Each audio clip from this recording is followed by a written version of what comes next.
स्वागत है आप सभी स्टूडेंटों का जेएमबी स्टडी भारत में। तो हम आज स्टडी करते हैं अंगद सर के साथ कक्षा 9वीं की गणित के अध्याय 12 सांख्यिकी का। ये सांख्यिकी का भाग नंबर 1 है, जिसमें हम जानेंगे परिचय। भाग 1 में सांख्यिकी क्या है, आलेखी निरूपण किस प्रकार से किया जाता है, इसकी 3 विधियां दी गई हैं। दंड आलेख विधि, जिसको हम बार ग्राफ कहते हैं, कभी कभी दंड आलेख की जगह पे बार ग्राफ लिखा आ जाता है। सेकंड दिया है आयचित्र, जिसको हम हिस्टोग्राम कहते हैं। और थर्ड दिया है बारंबारता बहुभुज, इसको हम फ्रीक्वेंसी पॉलीगॉन्स कहते हैं। इससे पहले यदि आपने हमारे चैनल जेएमबी स्टडी भारत को सब्सक्राइब नहीं किया है तो सब्सक्राइब कीजिए, ताकि इसी प्रकार की वीडियो आपको सबसे पहले मिल सके। तो आइए हम स्टार्ट करते हैं अध्याय 12 सांख्यिकी। तो देखते हैं सांख्यिकी। सांख्यिकी सबसे पहले क्या है? सांख्यिकी आंकड़ों का संग्रह है, जिसको हम कभी दंड आलेख के द्वारा निरूपित करते हैं, कभी आयतचित्र के द्वारा निरूपित करते हैं, कभी बारंबारता बहुभुज के द्वारा निरूपित करते हैं। ठीक है, तो इस अध्याय में हम सांख्यिकी के तहत निम्नलिखित आलेखीय निरूपणों का अध्ययन करेंगे। पहला दिया गया है हमारे पास दंड आलेख, जिसको हम बार चार्ट कहते हैं। कभी कभी हिंदी में बार ग्राफ लिखा ही आ जाता है कि बार ग्राफ क्या है, उसकी परिभाषा 2 उदाहरण से समझाइए। 2 नंबर में आता है लिखने। या फिर पूछ सकता है कि आयतचित्र क्या है, जिसको कभी कभी हिस्टोग्राम भी लिख देते हैं। आयतचित्र क्या है? एक समान चौड़ाई और परिवर्ती चौड़ाई वाले आयतचित्र, ठीक है, जिनमें समान चौड़ाई होती है और परिवर्ती चौड़ाइयां भी वाले आयतचित्र के होते हैं। तीसरा दिया है बारंबारता बहुभुज, जिसको हम फ्रीक्वेंसी पॉलीगॉन्स कहते हैं। तो लिखा आ जाता है कभी कभी सांख्यिकी में हमें कक्षा 9वीं में केवल 3 ही विधियां पढ़नी है। पहली पढ़ना है दंड आलेख अर्थात बार ग्राफ, दूसरी पढ़नी है आयतचित्र हिस्टोग्राम, तीसरी पढ़नी है बारंबारता बहुभुज फ्रीक्वेंसी पॉलीग्राम। तो याद रखना है कि इनको इंग्लिश में क्या कहते हैं, क्योंकि परिभाषा वो पूछते हैं कि बार ग्राफ की परिभाषा क्या है, उदाहरण दीजिए। हिस्टोग्राम की परिभाषा क्या है, या बारंबारता बहुभुज किसे कहते हैं। ठीक है, तो सबसे पहले हम देखेंगे इस पार्ट में दंड आलेख बार ग्राफ क्या कहलाता है, बार ग्राफ किसे कहते हैं, एक उदाहरण देकर समझाइए। ठीक है, तो आ गया हमारे पास बार ग्राफ। बार ग्राफ क्या है, या बार ग्राफ की परिभाषा दो, जिसको हिंदी में हम कहते हैं दंड आलेख। तो पहले परिभाषा देखते हैं, फिर उसको समझेंगे। दंड आलेख या बार ग्राफ आंकड़ों का एक चित्रीय निरूपण होता है। ठीक है, ये परिभाषा पूछते हैं 2 नंबर में कि बार ग्राफ या दंड आलेख की परिभाषा क्या है, या बार ग्राफ को परिभाषित करो, तो आप लिख सकते हो दंड आलेख आंकड़ों का एक रेखीय एक चित्रीय निरूपण होता है। ठीक है, रेखीय नहीं, चित्रीय निरूपण होता है। क्या कहोगे? दंड आलेख आंकड़ों का एक चित्रीय निरूपण होता है। बस इतनी ही परिभाषा आपको लिखनी है। ठीक है, जैसे पूछता है दंड आलेख या बार ग्राफ क्या है, तो आप लिख दोगे दंड आलेख आंकड़ों का एक चित्रीय निरूपण होता है। ठीक है, अब इसको आगे समझेंगे। जिसमें एक अक्ष, मान लीजिए एक्स अक्ष है, पर एक चर को प्रकट करने वाले एक समान चौड़ाई के दंड खींचे जाते हैं। ठीक है, अभी सुनते जाओ, आगे समझ में आ जाएगा, चित्र बनाएंगे तो एक्स अक्ष पर। ठीक है, एक्स अक्ष और वाई अक्ष भी आपको बताना है, समझ में तो आ गया होगा। जिनके बीच में बराबर बराबर दूरियां छोड़ी जाती हैं। ठीक है, जिनके बीच में बराबर बराबर क्या छोड़ी जाती हैं? दूरियां छोड़ी जाती हैं। एक एक्स अक्ष, मान लीजिए एक्स अक्ष पर एक चर को प्रकट करने वाले एक समान चौड़ाई के दंड खींचे जाते हैं। उन दंडों के बीच में बराबर बराबर दूरियां छोड़ी जाती हैं। चर के मान दूसरे अक्ष, मान लीजिए बाई अक्ष पर, अब दूसरे अक्ष पर चलती हैं, बाई अक्ष पर दिखाए जाते हैं। चर को एक्स अक्ष पे लेते हैं और उसके मानों को बाई अक्ष पे हम दर्शाते हैं। और दंडों की ऊंचाइयां चर के मानों पर निर्भर करती हैं। जैसे, ठीक है, सबसे पहले तो एक्स अक्ष और वाई अक्ष समझ लेते हैं कि ये क्या है, फिर आगे बढ़ते हैं। तो यहां देखिए ग्राफ पेपर पर एक ऐसा ग्राफ मिलेगा जिसमें बहुत सारे कॉलम बने होंगे, हॉरिजॉन्टल और समांतर और लंबवत, ऐसे और ऐसे। ठीक है, उसमें से हमने क्या किया, एक जो लाइन ऐसी खींचेंगे, इसको हम एक्स डैश अक्ष कहते हैं। मतलब यही कहलाता हमारे पास क्या, एक्स अक्ष, ये वाला। और ये ऊपर वाला वाई डैश क्या कहलाता है, ये कहलाता है वाई अक्ष। ठीक है, एक्स अक्ष पर हम क्या दर्शाते हैं, चरों को दर्शाते हैं। और वाई अक्ष पे क्या है, चर के मान दर्शाते हैं, चर के मान। ठीक है। बाई अक्ष पे हम चर के मान दर्शाते हैं, यहाँ चर दर्शाते हैं। जैसे जनवरी, फरवरी या सोमवार, मंगलवार, बुधवार, ये क्या हो गया चर। तो सोमवार को कितना हमारे फायदा हुआ, 10 किलो का फायदा हुआ, 20 किलो का फायदा हुआ, तो वो वाई अक्ष पे रखेंगे। चर हमारा क्या हो गया, सोमवार, मंगलवार। ठीक है, तो एग्जाम्पल से समझेंगे। ठीक है, दूसरी बार हमारे पास जो क्या बनता है, दंड आलेख बनते हैं। तो कैसे बनते हैं यही देख लो। दंड आलेख जैसे यहाँ लिखा होगा सोमवार, यहाँ मंगल, यहाँ बुध, यहाँ गुरु, यहाँ शुक्र, यहाँ शनि, यहाँ लिख दिया, यहाँ भी होगा कितने केजी का हुआ। तो ये दंड आलेख क्या है कि ऐसे बनते हैं, सटा के नहीं बनते। समान दूरी है, जो इतनी चौड़ाई है इसकी, ऐसा इसकी भी चौड़ाई रहेगी, उतनी चौड़ाई। ठीक है, ऊंचाई हो सकती है डेटा के अनुसार। तो ये दंड आलेख ऐसे बनाए जाते हैं, समान ऊंचाइयों के अनुसार। चौड़ाइयाँ इनकी क्या समान होती हैं। आ गया समझ में। ए एक्स अक्ष कहलाता है, एक्स एक्स डैश एक्स अक्ष है, और बाई डैश ए वाई अक्ष है। यहाँ पे मूल बिंदु ओ होता है। ठीक है, तो ये समझ में आ गया। दो अक्ष लेते हैं हम, एक्स अक्ष और वाई अक्ष लेते हैं। एक्स अक्ष पे हम चर दर्शाते हैं, वाई अक्ष पे चरों के मानों को दर्शाते हैं। ठीक है, दंड आलेख क्या है, दंड आलेख आंकड़ों का एक चित्रीय निरूपण होता है। ठीक है, अब उदाहरण से इसको समझते हैं हम। देखो, तो एक एग्जाम्पल हमने लिया है, हमें दिया गया उदाहरण से समझते हैं दंड आलेख क्या है। 9वीं कक्षा के 40 विद्यार्थियों से उनके जन्म का महीना बताने के लिए कहा गया। 9वीं कक्षा के 40 विद्यार्थी हैं, कक्षा 9वीं, उन सभी विद्यार्थियों से कहा गया आप कौन से महीने में आपका जन्म हुआ था।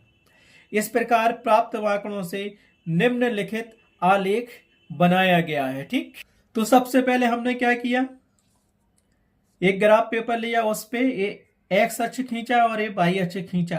X x x dash x अक्ष है, और बाई डैश वाई अक्ष है।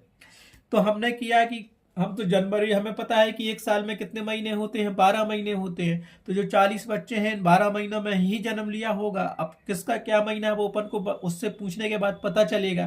कितने बच्चों का जन्म जनवरी में हुआ, कितने का फरवरी में, कितने का मार्च में, कितने का अप्रैल में। दंड आलेख तो हमें बनाना ही है। तो अब पहले बच्चे के पास गया, उससे पूछा कि आपका जन्म कौन से महीने में हुआ है। कितने बच्चे ऐसे हैं जिनका जन्म जनवरी में हुआ है। ठीक है, कितने बच्चे हैं जिनका जन्म फरवरी में हुआ है, कितने बच्चे हैं जिनका जन्म मार्च में हुआ है। तो हमने पहले ऐसे बच्चों से पूछा, तो हमें जनवरी में ऐसे कितने बच्चे हैं, 3 बच्चे हैं। यहाँ बच्चों की संख्या लिख दी और यहाँ मंथ, जन्म के महीने लिख दिए। जनवरी, फरवरी, मार्च, अप्रैल, चर हो गया यहाँ पे मंथ, और चरों के मान हो गए वाई अक्ष पर। विद्यार्थियों की संख्या, जनवरी में कितने बच्चों ने जन्म लिया, 3 बच्चों ने जन्म लिया। 3 बच्चों ने जन्म लिया, तो हमने यहाँ क्या किया, एक्स वाई अक्ष पे लिया, 1 2 3 4 5 6 7 8। इन सब को जोड़ेंगे तो इनका योग कितना आ जाएगा, 40 आ जाएगा। 40 ही विद्यार्थी हैं। ठीक है, तो 40 विद्यार्थियों सबसे हमने देखा था डेटा की सबसे बड़ा 8 है और सबसे छोटा 1 है। तो 1 से 8 तक ले लिया, सभी का जोड़ 40 आ गया। ठीक है, ग्राफ पेपर पे शो हो जाएगा। तो हमें बताना था कि ऐसे कितने विद्यार्थी हैं जिनका जन्म जनवरी महीने में हुआ है। तो 3 विद्यार्थी थे, तो ये जनवरी महीना दिया है। ये चौड़ाई तो हम समान मान लेते हैं। क्या माना हमने, एक्स अक्ष पर 1 खाना बराबर 1 विद्यार्थी। ऐसा ही वाई अक्ष पर ये माना ना, 1 खाना बराबर 1 विद्यार्थी एक्स अक्ष पर। वाई अक्ष पे माना हमने 1 खाना बराबर 1, सॉरी थोड़ा मिस्टेक हो गया था। यहाँ एक्स अक्ष पर 1 खाना बराबर 1 महीना माना ना, यहां से यहां तक की दूरी ए। जनवरी, ये फरवरी, ये मार्च, ये अप्रैल, ये मई, ये जून, ये जुलाई, ये अगस्त, ये सितंबर, ये अक्टूबर, ये नवंबर, ये दिसंबर। इसके आगे तो महीने होते नहीं हैं। और वाई अक्ष पे 1 खाना बराबर 1 विद्यार्थी, मतलब ऐसी लाइनें खिंची रहती हैं ग्राफ पेपर पर। ठीक है, तो यहां से यहां तक 1 खाना हो गया, फिर यहां से यहां तक एक और हो गया, तो ये कितना, यहां से यहां तक 2 खाने हो गए। फिर ये 3 4 5 6 7 8, हमारे पास 8 तक ही मैक्सिमम विद्यार्थी थे। मतलब 40 विद्यार्थी इतने को जोड़ेंगे तो जुड़ जाएगा, पूरा टोटल आएगा हमारे पास 40 विद्यार्थी। तो जनवरी महीने में 3 विद्यार्थियों का जन्म हुआ। तो 3 कहाँ आ रहा है ग्राफ पेपर पे, 3 ये लिखा, तो इसके सामने टिक ये किया। ठीक है, और जनवरी महीने ये क्या दिया, ये दिया, तो इन दोनों को मिला दिया। और ये क्या है, ये बन गया दंड। इन दंडों की चौड़ाई क्या समान होती है, ये चौड़ाई। ठीक है, अब फरवरी महीने में कितने विद्यार्थियों ने जन्म लिया, 4 विद्यार्थियों ने। तो फरवरी ये दिया है। ठीक है, और 4 कहाँ लिखा है, इस वाई अक्ष पे ये लिखा है, तो 4 हो गया ये। तो हमने क्या किया कि ये बराबर दंड खींच लिया, ये 4 के बराबर। अब मार्च महीने में कितने विद्यार्थियों को जन्म हुआ? 2 विद्यार्थियों का। 2 हमारे पास ये दिया तो इसके सामने का टिक ये लगा, और मार्च ये दिया है तो ये दंड बना लिया। देखो अलग अलग है ना दंड, इनके बीच में स्पेस है दंड के बीच में। ऐसा ही अप्रैल महीने में कितने विद्यार्थियों का जन्म हुआ? 2 का हुआ, तो 2 के सामने फिर बना लिया हमने ये दंड। उसी प्रकार मई महीने में कितने विद्यार्थियों का जन्म हुआ? 5 विद्यार्थियों को, तो 5 ये दिया है तो इसके सामने टिक किया, और ये मई के सामने तो ये हमने एक दंड फिर बना लिया। उसी प्रकार हमने क्या किया, जून में कितने विद्यार्थियों को जन्म हुआ? केवल 1 विद्यार्थी का जन्म हुआ, तो यहाँ 1 लिख लिया 1 विद्यार्थी के सामने, ठीक है, और ये दंड बना लिया, स्पेस दिया थोड़ा सा। फिर जुलाई में कितने विद्यार्थियों का जन्म हुआ? तो जुलाई में हमारे पास कितने विद्यार्थियों का जन्म हुआ? 3 विद्यार्थियों का जन्म हुआ, तो इसको हमने लिख लिया 3 विद्यार्थी लिख लिया, ठीक। ऐसे ही अगस्त महीने में कितने विद्यार्थियों को जन्म हुआ? 7 विद्यार्थियों को जन्म हुआ, तो अगस्त के 7 के सामने टिक किया, और ये अगस्त है तो ये दंड बना दिया उसके सामने। फिर सितंबर में कितने विद्यार्थियों को जन्म हुआ? 4 विद्यार्थियों को जन्म हुआ, तो ये क्या हो गया? 4 के सामने ये दंड लिखा, और यहाँ सितंबर, तो ये दंड बन गया। अक्टूबर में कितने विद्यार्थी को जन्म हुआ? 5 का हुआ, तो 5 ये दिया, इसके सामने हमने ये बिंदु रखा, और इस अक्टूबर के सामने ये, और ये दंड बना दिया। नवंबर में भी 5 विद्यार्थियों का जन्म हुआ, सेम वही है 5।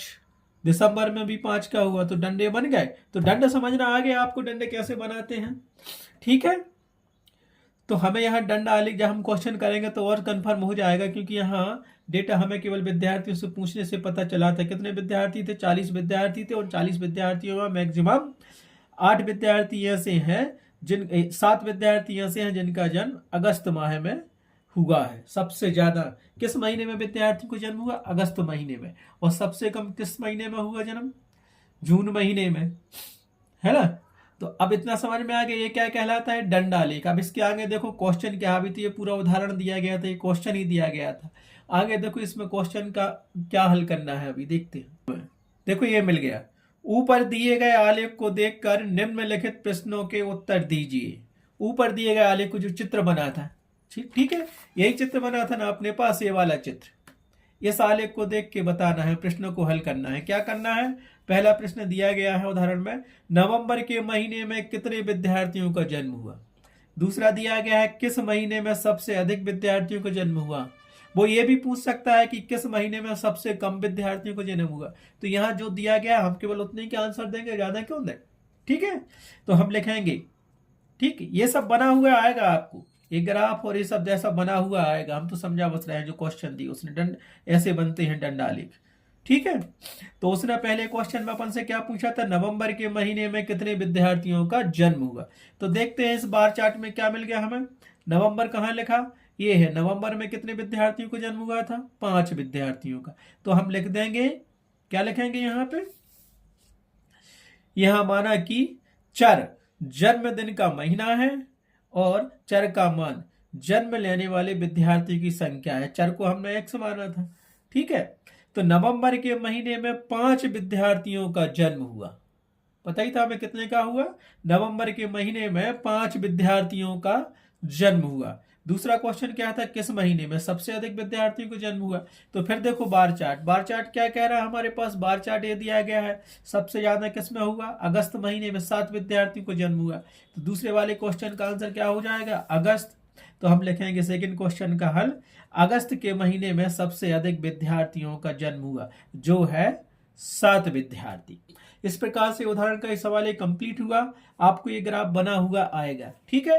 तो 2 चीजें यहाँ आपको याद रखनी है कि दंड आलेख क्या है, या कभी कभी पूछ लेता है कि बार ग्राफ क्या है, उसकी परिभाषा दो। तो बार ग्राफ क्या है आपको पता ही होगा, क्या कहलाता है। बार ग्राफ या दंड आलेख हम कहते हैं आंकड़ों का एक चित्रीय निरूपण होता है। दंड आलेख आंकड़ों का एक चित्रीय निरूपण होता है। तो दंड आलेख किसे कहेंगे या बार ग्राफ किसे कहेंगे? दंड आलेख या बार ग्राफ के द्वारा आंकड़ों का एक चित्रीय निरूपण किया जाता है। उदाहरण देना हो तो ऐसे ही दे सकते हो, अगर याद है तो ये, ना कुछ भी बना के दे दो, ठीक है। तो इस प्रकार से हमारा आज इस वीडियो में क्या हुआ, कंप्लीट हुआ। दंड आलेख क्या कहलाता है, बार ग्राफ क्या कहलाता है, उसकी परिभाषा आ गई, और एक उदाहरण देकर आपने समझ भी लिया कि इसे सांख्यिकी में दंड आलेख का चित्रीय निरूपण कैसे किया जाता है, ठीक है। समझ में आ गया? तो आज की वीडियो में बस इतना ही। नेक्स्ट निरूपण के लिए हम देखेंगे जो है हमारे पास हिस्टोग्राम, उसके लिए हम चलेंगे नेक्स्ट वीडियो पर। आज के लिए बस इतना ही। Thanks for watching my video. अगर समझ में ना आया हो तो कमेंट्स कीजिए।